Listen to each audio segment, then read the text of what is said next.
With everything going on at the state and federal level, I'm surprised to get a couple of minutes with Brandon Kern, Senior Director of State and National Policy with Ohio Farm Bureau, for our policy points. BK, as I mentioned, there's a lot going on. We have budget happening in Columbus. We've got a farm bill happening in the nation's capital. Those are some of the big items that we'll talk about, but other things to cover as well. Let's start right here in Ohio with this state budget, something that happens every other year, and something that really kind of got started out of the gate pretty quickly, but still a long way to go. Where are we at in the process, and what are some of the things we're talking about with legislators when it comes to Ohio state budget? Yeah, so this process got started in February of this year when the governor introduced his budget proposal for members of the state legislature to consider. Obviously, they are going to take the reins of the process from there after the governor makes his proposal. And so where we stand right now is the House introduced a bill based on the governor's recommendations, and then they've had a whole series of hearings and conversations, and they've made their mark now on the budget and have passed it just recently, and has now sitting in the state Senate, where the Senate will look at what the House has done, make changes to it from there based on what their priorities are, and then we'll all come together at some point here in June for the conference committee to hash out what the final state operating budget is going to look like. So right now we're a little more than halfway through the process, I guess, maybe right at halfway of the process, as the Senate's just getting underway with their hearings this week. And but hopefully by July 1 we'll have a state operating budget. Aside from that, other bills we're keeping an eye on, including the very first one introduced in this new session, House Bill 1, working on some tax provisions, some things in that we liked, some things that we didn't. Talk to us about where House Bill 1 is now and some of the things that have been changed with Ohio Farm Bureau's involvement. Yeah, so House Bill 1 is a comprehensive tax reform proposal. It includes a proposal to decrease income taxes in the state. The ultimate goal under the bill is introduced to get to a flat tax on the income tax side, something that we're not necessarily opposed to at all at Farm Bureau. Over the years, the legislature has made a number of changes to the income tax, reducing income taxes, pretty methodically over the last 8 years now, 6 to 8 years. And, for a lot of our farmers who are small businesses themselves, organized as pass-through entities who pay their business taxes through the income tax structure, those reforms and reducing the tax burden through the income taxes has been a positive thing. However, the other portion of the proposal was to, I think, in an effort to create a little bit of a pay for that income tax reduction, was to eliminate something called the property tax rollback program that we have in Ohio. And the property tax rollback has its history way back to when the income tax was first implemented in Ohio, and it was, part of a compromise where policymakers back then in the 1950s said, we're going to create an income tax, but a part of what we're going to do with the revenue that we generate from that income tax is make a commitment that we're going to reduce the burden of property taxes in the form we're going to give some of that revenue that we generate at the state level back to local governments and reduce individuals' property tax bills by 10%. And that's essentially the property tax rollback. So the proposal in this bill was to eliminate the property tax rollback, and that would have major impact for residential and agricultural property tax payers across the state. One estimate had the fiscal impact increasing property taxes for residential and agricultural ratepayers to the tune of $929 million across the state. So we're not talking about a small change here. A very large property tax increase would have resulted if that would go into play. So, we voiced our strong opposition to that particular provision of the bill, and our members have responded as well. We know that our members have been reaching out via phone calls, emails to legislators' offices. We know through a system that we're using here to help our members do that through our advocacy and action system that we've had to the pushing 700 of our members have reached out using just our system that we know of, and sending over 1,500 messages now in the forms of emails and outreach on social media and so on and so forth to members of the legislature voicing their concern. And so we've had a great reaction from the grassroots portion of our membership that are directly advocating for this issue, as in addition to our government affairs team, who's been working very hard at the state house on this as well. So we think that we've made a mark here, and in terms of the feedback we're getting, it seems like legislators have heard the message, and that bill has not moved forward. And we're kind of hearing that the property tax provision is not very popular with legislators based on the response largely from Ohio Farm Bureau members from across the state. So we're feeling better about where that is at this point.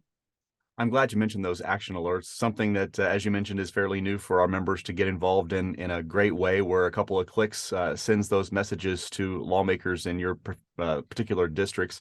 You mentioned the one for this property tax House Bill 1, also one for eminent domain, and those are two words that get our members pretty worked up pretty quickly in rural Ohio. We tried to get something through last year with eminent domain. Didn't quite get it to the finish line, but reintroduced here in 2023 new legislation for eminent domain reform. Tell us what that looks like and where we are in that process.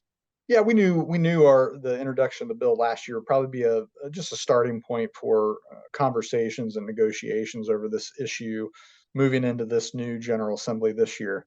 Um, and it really served the purpose of getting the conversation going last year and to have that bill reintroduced this year. So working with state legislators, this issue is all about, what we're talking to legislators about is there's really a need to create a system that's not overwhelming for a landowner to work through. Right now we really believe that if you are a landowner and you're faced with an eminent domain taking, the legal system that you have to go through is very convoluted. It has multiple steps that you have to go through. And I think a lot of folks, when faced with what that means, and you're talking about a year, more than a year of working with a lawyer, working through the legal system just to defend your right to have a fair compensation for a taking that's necessary is not right. It's quite frankly not right. And so what we're advocating for, just some reforms. Our message here is we're not trying to thwart economic development. We're not trying to stop eminent domain. We understand that this is, in the end, sometimes a necessary evil that needs to be used. But what we are, the message we are saying, that this needs to be fair, and it needs to be easier for landowners to work through. We're the only state in the nation that does not have a process known as inverse condemnation. And the easy way to explain that is just that streamlined process of having a very clear legal path for the landowner themselves to work through and have one court jurisdiction look at the issue, make a ruling, ensure that the taking is necessary, ensure that the compensation that's been offered to that landowner is fair and adequate under the constitutional provisions that protect landowners when eminent domain does need to be used. And so, that's our message. That's what this bill is all about. And so we're working through a process right now. Anything controversial like this has a lot of stakeholders. And certainly there's some cynicism from some of the stakeholders out there who have eminent domain power. Obviously, from their side of things, they never want to make something harder on them to work through. Right now, they have a pretty sweet deal and a pretty easy system to work through. But we're making the argument that this process, again, needs to be easier to use and needs to be fair for landowners. A couple of the other things that we're advocating for in this legislation, if you're a landowner and you successfully challenge an eminent domain taking and it's found by the court to have been improper, you ought to be entitled to have your legal fees paid for. Why should you have to have that cost come out of your pocket just to defend yourself when the process wasn't followed properly? One of the other things we're talking about, we should penalize coercive actions. If entities are being coercive in the process with the landowner, then they should be penalized for that. It should be a disincentive to do those types of things. And so we think this is a very common sense, very straightforward reforms But there's a process here that we've got to work through from a legislative standpoint because there are a lot of stakeholders involved. So we think we're making progress there, and we're going to keep working at it hard. But our members have responded again, very similar to the House Bill 1 action alert. We've had an action alert on this, and our members have responded and told members of the state legislature they feel that these reforms are important for this process. That's just for Ohio. And now you have frequent flyer miles back and forth to Washington because there's so many things happening at the federal level. Of course, the softball is the farm bill. We have to get that done by the September 30th deadline. You can talk about that a little bit, but there are so many other things happening inside the Beltway that people don't even think would have a direct impact on agriculture that certainly would. Yeah.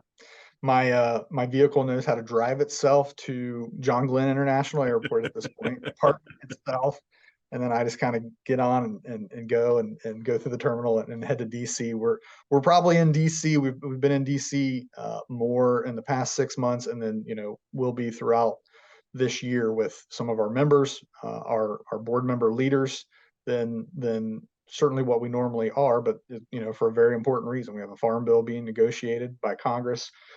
We had our leadership team, including our president, Bill Patterson, and Vice President Cy Prettyman, and Treasurer Chris Weaver, along with Adam Sharp, our executive, and myself, and our Vice President of Public Policy on the staff side, Jack Irvin. We were all in Washington just a couple of weeks ago and did a number of meetings on the Hill with members of the Ohio congressional delegation, talking about the Farm Bill, how progress on negotiations is coming, getting their feedback on what they're hearing during the hearing process that they're going through right now.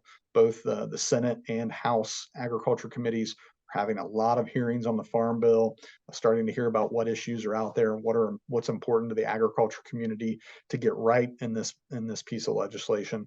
So some of the things we're talking about, certainly bringing to the attention the importance of crop insurance in this program. If anything else, we tell Congress, just don't mess up crop insurance. Right now, we have a very strong crop insurance program. Now is not the time to making any changes to crop insurance. That is, the number one risk management tool for farmers, very important for food security in our country. And so we're just telling them, don't mess up crop insurance is the number one message. But there's some other things too, that, through the experience we've had in the last couple of years with skyrocketing input prices. I think a lot of farmers are sharing that perspective of what that impact has been, potentially looking at more resources with those Title I programs that help support price stability for our main commodity crops. That's one of the things that we're talking about. Commodity price has been really good. One of the things we're pointing out, commodity price has been really good, but input prices have gone up with them. And so, farming is a small margin business. And so, one of the things we're telling farmers, you can't just look at members of Congress, policymakers, is you can't just look at strong commodity prices, because the margin hasn't been great when those input prices have gone up as much as they have as well. And so we're seeing a little moderation on the input price side right now, which is a good thing, but commodity prices are trickling down too. So talking to them about, price stability and the important programs that we have in that Title I of the Farm Bill, and potentially trying to put some more resources into those as well. But those are probably our top two priority issues that we're talking to members of Congress when it comes to the Farm Bill. There are lots of different provisions of the Farm Bill. Well, we had a great seat there in Washington for the county president's trip with the staffers of those that write the Farm Bill. And just having those conversations kind of proved that as much as the Farm Bill is typically nonpartisan, there could be a little bit more partisanship in the creation of this Farm Bill, and it may not get done by that deadline. Yeah, we're starting to hear that more and more.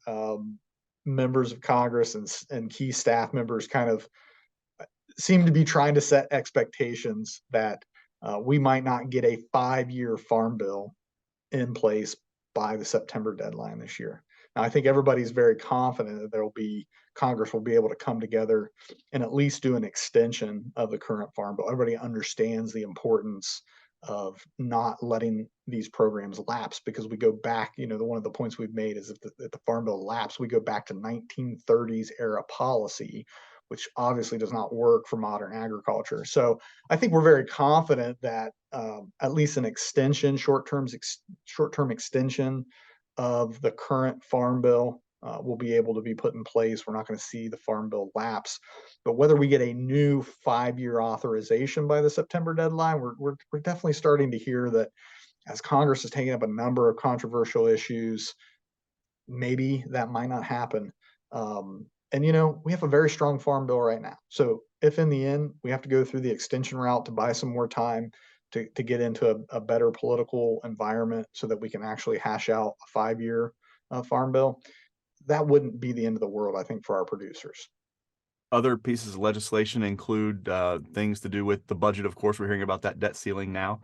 Yeah. Labor, a part of these conversations, dairy pricing reform, precision ag, biofuels, all of it happening right now, and all of it tied to this industry.